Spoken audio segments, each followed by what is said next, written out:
श्रीगणपतिस्तोत्रम् सुवर्णवर्णसुन्दरं सितैकदन्तबन्धुरं गृहीतपाशकाङ्कुशं वरप्रदाभयप्रदं चतुर्भुजं त्रिलोचनं भुजङ्गमोपवीनितं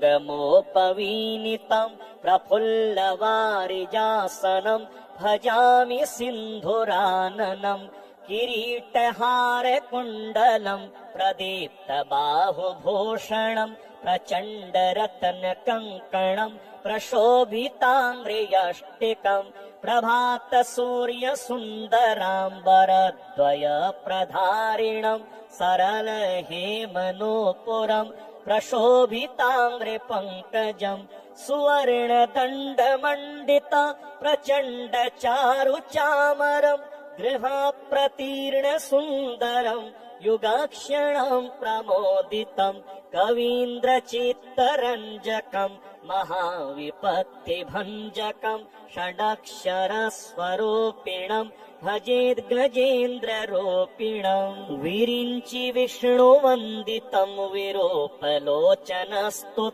गिरीशदर्शनेच्छया समर्पितं पराशया निरन्तरं सुरासुरैः सुपुत्रवामलोचने महामखेष्टमिष्टकर्मसु भजामि तुन्दिलं मदोघलुब्धचञ्चलार्कमञ्जुगुञ्जितारवं प्रबुद्धचित्तरञ्जकं प्रमोदकर्णचालकम् अनन्यभक्तिमानवं प्रचण्डमुक्तिदायकं नमामि नित्यमादरेण वक्रतुण्डनायकं दारिद्र्यविद्रावणमाशुकामदं स्तोत्रं पठेदेतदजस्रमादरात् पुत्री कलत्र स्वजनेषु मैत्री पुमान्मवेदेकवरप्रसादा श्रीवरदगणेशकवचम् श्रीभैरव उवाच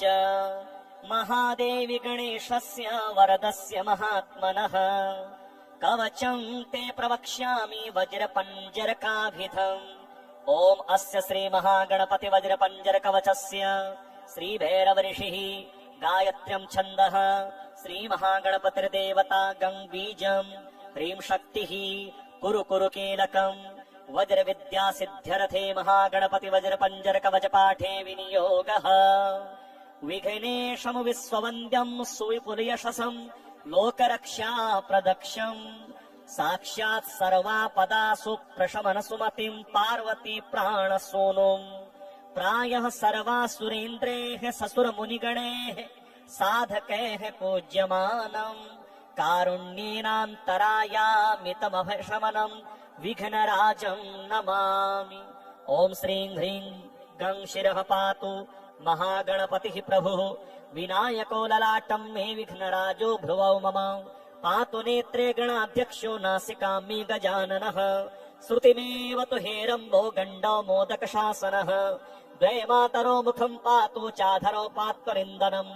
दन्तान् ममेकदन्तो व्याद्वक्रतुण्डो वताद्रसाम् गाङ्गेयो मे गलं पातु स्कन्धौ सिंहासनोऽवतु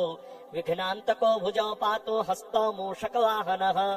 ओरो ममावतान् नित्यं देवस्त्रे पुरघातनः हृदयं मे कुमारो व्याञ्जयन्तः पार्श्वयुग्मकम् प्रद्युम्नो मेऽवताद् पृष्ठं नाभिं शङ्करनन्दनः कटिं नन्दिगणः पातु शिष्णं वीरेश्वरोऽवतु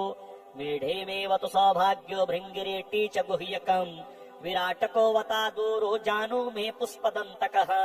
जङ्घे मम विकर्तो व्याद्गुल्फावन्त्यगणोऽवतु पादौ चित्तगणः पातु पादाधो लोहितोऽवतु पादपृष्ठं सुन्दरो व्याद्नूपुराढ्यो वपुर्मम विचारो जठरं पातो भूतानि चोग्ररूपकः शिरसः पादपर्यन्तं वपुः सुप्तगणोऽवतु पादादिमूर्धपर्यन्तं वपुः पातो विनर्तकः विस्मारितमुतु यतस्थानं गणेशस्तत्सदावतु पूर्वे मां ह्रीं करालो व्याग्दाग्रेयो विकरालकः दक्षिणे पातु संहारो नैऋत्येरुर्भैरवः पश्चिमे मा महाकालो वायो कालाग्निभैरवः उत्तरे मां सितासु व्यादेशान्यामसितात्मकः प्रभाते शतपत्रो व्यासहस्रारस्तु मध्यमे दन्तमालादिनान्तेव्यान्निशिपात्रम् सदावतो कलशो मां निशीथेव्यान्निशान्ते परशुस्तथा सर्वत्र सर्वदा पातो शङ्खयुग्मम् च मद्वपुः ॐ ॐ राजकुले हंरणभये ह्रीं ह्रीं कुद्योतेवता श्रीं श्रीं शत्रुगृहे शशौ जलभये क्लीं क्लीं वनान्तेवतो ग्लौं ग्लूं ग्लें ग्लूं सर्पवीतिषु महाव्याध्यार्थिषु ग्लौं ग्लौं नित्यं यक्ष पिशाच भूतफणिषु ग्लौं गं गणेशोऽवतो इतीदं कवचं गुह्यं सर्वतन्त्रेषु गोपितम् वज्रपञ्जरनामं गणेशस्य महात्मनः अङ्गभूतं मनुमयं सर्वाचारैकसाधनम् विनानेन न सिद्धिः स्यात् पूजनस्य जपस्य च तस्मात् तु कवचं पुण्यं पठेद्वा धारयेत् सदा तस्य सिद्धिर्महादेवी करस्था पारलौकिकी यम यम कामयते कामं तं तं प्राप्नोति पाठतः अर्धरात्रे पठे नित्यं सर्वाभीष्टफलं लभेत् इति गुह्यं सुकवचं महागणपतिः प्रियं सर्वसिद्धिमयं दिव्यं गोपयेत् परमेश्वरी श्रीहरिद्रा गणेश कवचम् ईश्वर उवाच शृणु वक्ष्यामि कवचं सर्वसिद्धिकरं प्रिये पठित्वा पाठयित्वा च मुच्यते सर्वसङ्कटात् अज्ञात्वा कवचं देवी गणेशस्य मनुं जपेत् सिद्धिर्न जायते तस्य कल्पकोटिशतैरपि ॐ आमोदश्च शिरः पातो प्रमोदश्च शिखोपरि सम्मोदो भ्रूयुगे पातो भूमध्ये च गणाधिपः गणाक्रीडो नेत्रयुगमनासायां गणनायकः गणक्रीडान्वितः पातो वदने सर्वसिद्धये जिह्वायां सुमुखः पातो ग्रीवायां दुर्मुखः सदा विघ्नेषु हृदये पातो विघ्ननाथश्च वक्षसि गणानां नायकः पातो बाहुयुग्मं सदा मम विघ्नकर्ता च ह्युदरे विघ्नहर्ता च लिङ्गके गजवक्त्रः कटिदेशे एकदन्तो नितम्बके लम्बोदरः सदा पातो गुह्यदेशे ममारुणः व्यालयज्ञोपवीते मां पातु पादयुगे सदा जापकः सर्वदा पातो जानुजङ्घे गणाधिपः हारिद्रः सर्वदा पातो सर्वाङ्गे गणनायकः य इदं प्रपठे नित्यं गणेशस्य महेश्वरी कवचं सर्वसिद्धाख्यं सर्वविघ्नविनाशनम् सर्वसिद्धिकरं साक्षात् सर्वपापविमोचनम् सर्वसम्पदप्रदं साक्षात् सर्वदुःखविमोक्षणम् सर्वापत्तिप्रशमनं सर्वशत्रुक्षयङ्करम् गृहपीडाज्वरारोगा ये चान्ये गुह्यकादयः पठनाद्धारणादेव नाशमायन्ति तत्क्षणात् धनधान्यकरं देवी कवचं सुरपूजितम् समं नास्ति महेशानि त्रैलोक्ये कवचस्य च हारिद्रस्य महादेवी विघ्नराजस्य भूतले किमन्येर सदा लापैर्यत्रायुर्व्ययतामिया श्रीगणपते स्तोत्रम् सुवर्णवर्ण सुन्दरं सितैकदन्तबन्धुरं गृहीतपाशकाङ्कुशं वरप्रदाभयप्रदं चतुर्भुजं त्रिलोचनं भुजङ्गमोपवीनितं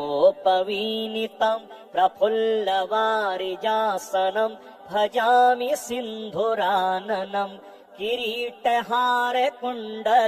प्रदीप्तबाहुभूषणं प्रचण्डरत्नकङ्कणं प्रशोभिताम्रेयष्टिकं प्रभातसूर्यसुन्दराम्बरद्वयप्रधारिणं सरलहेमनूपुरं प्रशोभिताम्रपङ्कजं सुवर्णदण्डमण्डित प्रचण्डचारुचामरं गृहप्रतीर्णसुन्दरं युगाक्षणं प्रमोदितं कवीन्द्रचित्तरञ्जकं महाविपत्तिभञ्जकं षडक्षरस्वरूपिणं भजेद् गजेन्द्ररूपिणं विरिञ्चि विष्णुवन्दितं विरूपलोचनस्तुतिं गिरीशदर्शनेच्छया समर्पितं पराशया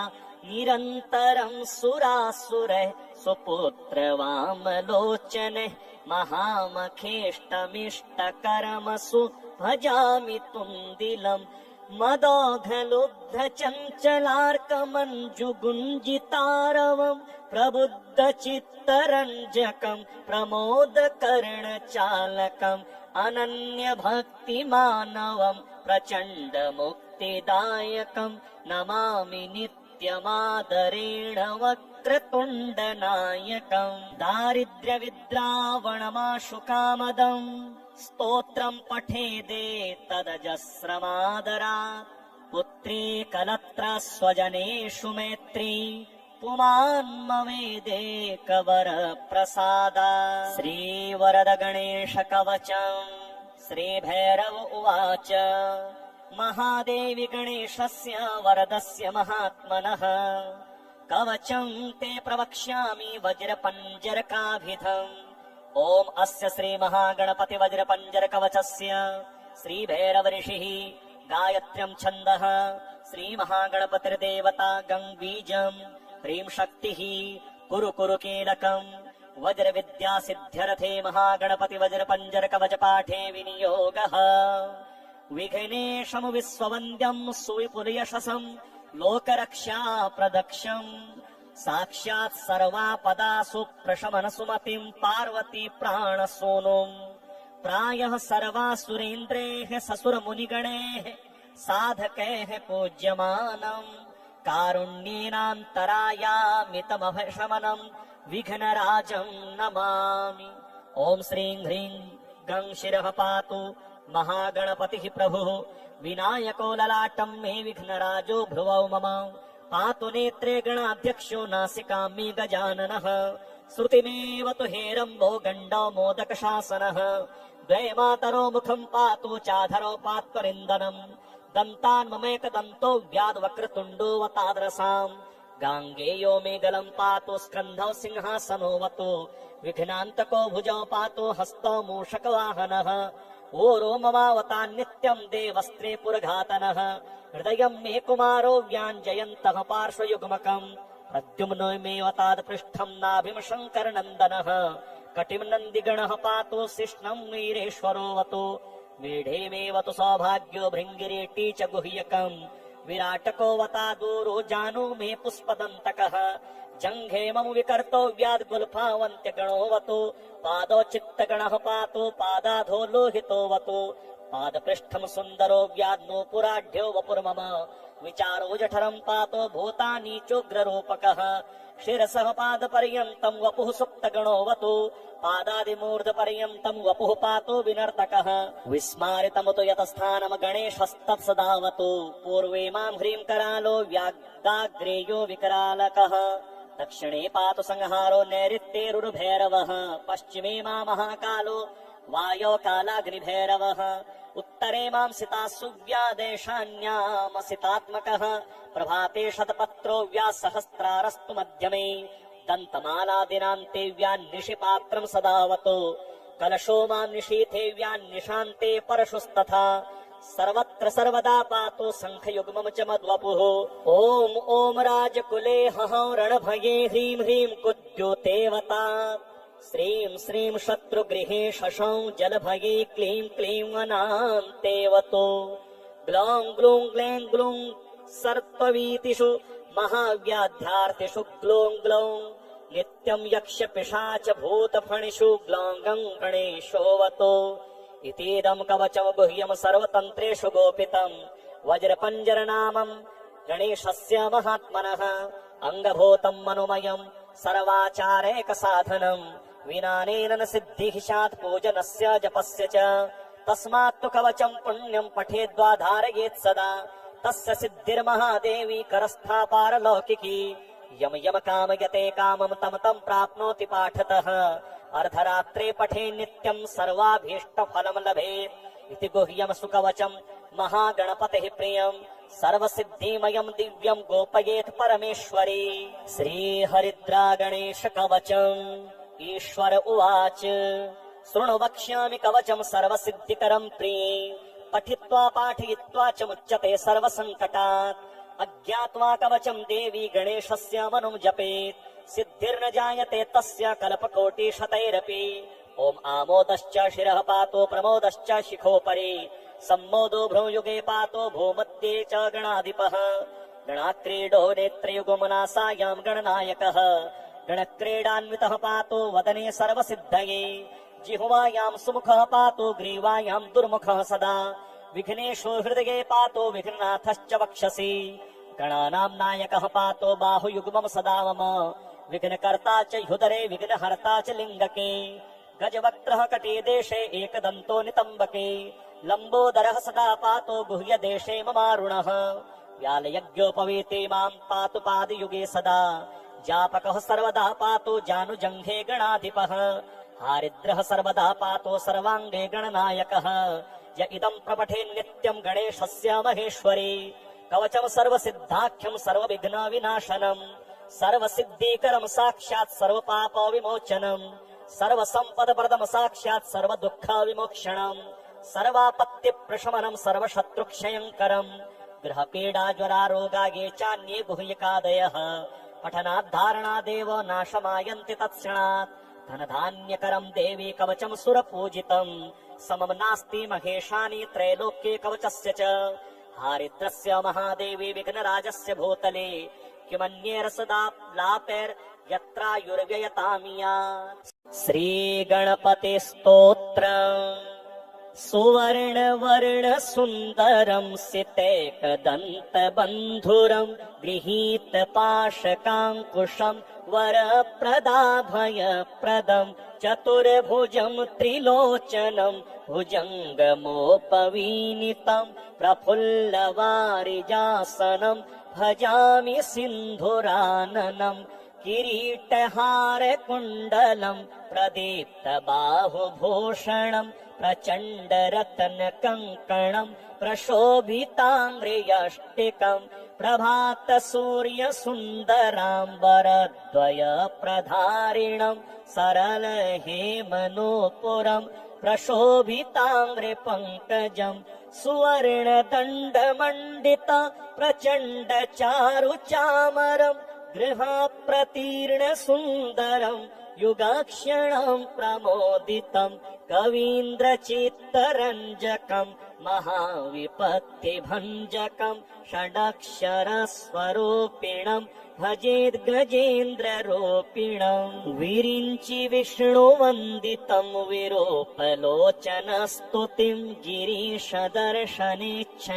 समर्पितं पराशया निरन्तरं सुरासुरैः सुपुत्रवामलोचनैः महामखेष्टमिष्टकर्मसु भजामि तुन्दिलम् मदोघलुब्धचञ्चलार्कमञ्जुगुञ्जितारवम् प्रबुद्धचित्तरञ्जकम् प्रमोदकर्णचालकम् अनन्यभक्तिमानवम् प्रचण्डमुक्तिदायकम् नमामि नित्यमादरेण वक्रतुण्डनायकम् दारिद्र्यविद्रावणमाशुकामदम् स्तोत्रम् पठेदेतदजस्रमादरात् पुत्री कलत्रा स्वजनेषु मैत्री पुमान्मवेदेकवरप्रसादा श्रीवरदगणेशकवचम् श्रीभैरव उवाच महादेवी गणेशस्य वरदस्य महात्मनः कवचम् ते प्रवक्ष्यामि वज्रपञ्जरकाभिधम् ॐ अस्य श्रीमहागणपति वज्रपञ्जरकवचस्य श्रीभैरवऋषिः गायत्र्यम् छन्दः श्रीमहागणपतिर्देवता गङ्बीजम् ह्रीं शक्तिः कुरु कुरु कीलकम् वज्रविद्यासिद्ध्यर्थे महागणपति वज्रपञ्जरकवचपाठे विनियोगः विघ्नेशम् विश्ववन्द्यम् सुविपुलयशसम् लोकरक्षाप्रदक्षम् साक्षात् सर्वापदासु प्रशमनसुमतिम् पार्वती प्राणसूनुम् प्रायः सर्वासुरेन्द्रैः ससुरमुनिगणैः साधकैः पूज्यमानम् कारुण्येनान्तरायामितमभशमनम् विघ्नराजम् नमामि ॐ श्रीं ह्रीं गं शिरः पातु महागणपतिः प्रभुः विनायको ललाटं मे विघ्नराजो भ्रुवौ मम पातु नेत्रे गणाध्यक्षो नासिकां मे गजाननः श्रुतिमेव तु हेरम्बो गण्डो मोदकशासनः द्वये मातरो मुखं पातु चाधरो पात्वरिन्दनम् दन्तान् ममेकदन्तो व्याद्वक्रतुण्डो वताद्रसाम् गाङ्गेयो मे गलं पातु स्कन्धौ सिंहासनोऽवतु विघ्नान्तको भुजौ पातु हस्तौ मूषकवाहनः ओरो ममावतान् नित्यम् देवस्त्रे पुरघातनः हृदयम् मे कुमारो व्याञ्जयन्तः पार्श्वयुग्मकम् प्रद्युम्नमेव तादपृष्ठम् नाभिम् शङ्करनन्दनः कटिम् नन्दिगणः पातो शिष्णम् वीरेश्वरोऽवतु मेढेमेव तु सौभाग्यो भृङ्गिरेटी च गुह्यकम् विराटको वतादूरो जानु मे पुष्पदन्तकः जङ्घे मम विकर्तो व्याद्गुल्फावन्त्यगणोऽवतु पादौ चित्तगणः पातो पादाधो लोहितोऽवतु पादपृष्ठम् सुन्दरो व्याद्नूपुराढ्यो वपुर्मम विचारो जठरम् पातो भूतानि चोग्ररूपकः शिरसः पादपर्यन्तम् वपुः सुप्तगणोऽवतु पादादिमूर्धपर्यन्तम् वपुः पातो विनर्तकः विस्मारितमुतो यतस्थानम् गणेशस्तत्सदावतु पूर्वे माम् ह्रीम् करालो व्याग्दाग्रेयो विकरालकः दक्षिणे पातु संहारो नैऋत्येरुर्भैरवः पश्चिमे मा महाकालो वायो कालाग्निभैरवः उत्तरे माम् सिता सुव्यादेशान्यामसितात्मकः प्रभाते शतपत्रो व्यासहस्रारस्तु मध्यमे दन्तमालादिनान्ते व्यान्निशि पात्रम् सदावतु कलशो माम् निशीथे व्यान्निशान्ते परशुस्तथा सर्वत्र सर्वदा पातो शङ्खयुग्मम् च मद्वपुः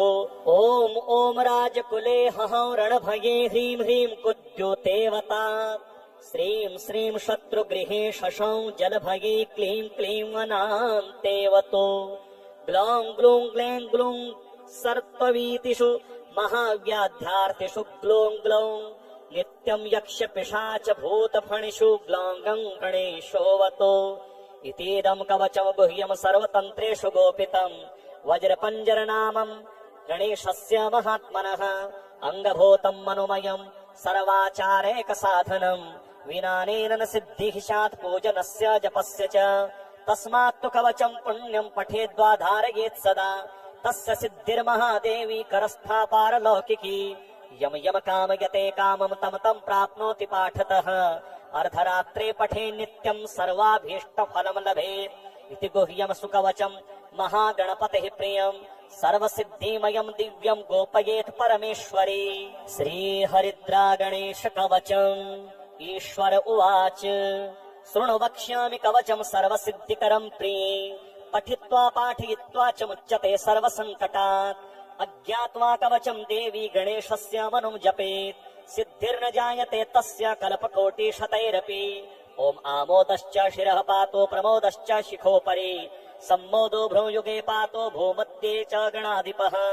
गणाक्रीडो नेत्रयुगमनासायां गणनायकः गणक्रीडान्वितः पातो वदने सर्वसिद्धये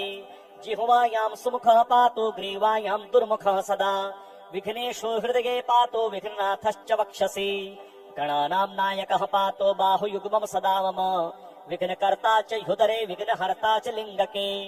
गजवक्त्रः कटिदेशे एकदन्तो नितम्बके लम्बोदरः सदा पातो गुह्यदेशे ममारुणः व्यालयज्ञोपवीते मां पातु पादयुगे सदा जापकः सर्वदा पातो जानुजङ्घे गणाधिपः हारिद्रः सर्वदा पातो सर्वाङ्गे गणनायकः य इदं प्रपठे नित्यं गणेशस्य महेश्वरी कवचं सर्वसिद्धाख्यं सर्वविघ्नविनाशनम् सर्वसिद्धिकरं साक्षात् सर्वपापविमोचनम् सर्वसम्पदप्रदं साक्षात् सर्वदुःखविमोक्षणम् सर्वापत्तिप्रशमनं सर्वशत्रुक्षयङ्करम् गृहपीडाज्वरारोगा ये चान्ये गुह्यकादयः पठनाद्धारणादेव नाशमायन्ति तत्क्षणात् धनधान्यकरं देवी कवचं सुरपूजितम् समं नास्ति महेशानि त्रैलोक्ये कवचस्य च हारिद्रस्य महादेवी विघ्नराजस्य भूतले किमन्येरसदा लापैर्यत्रायुर्व्ययतामिया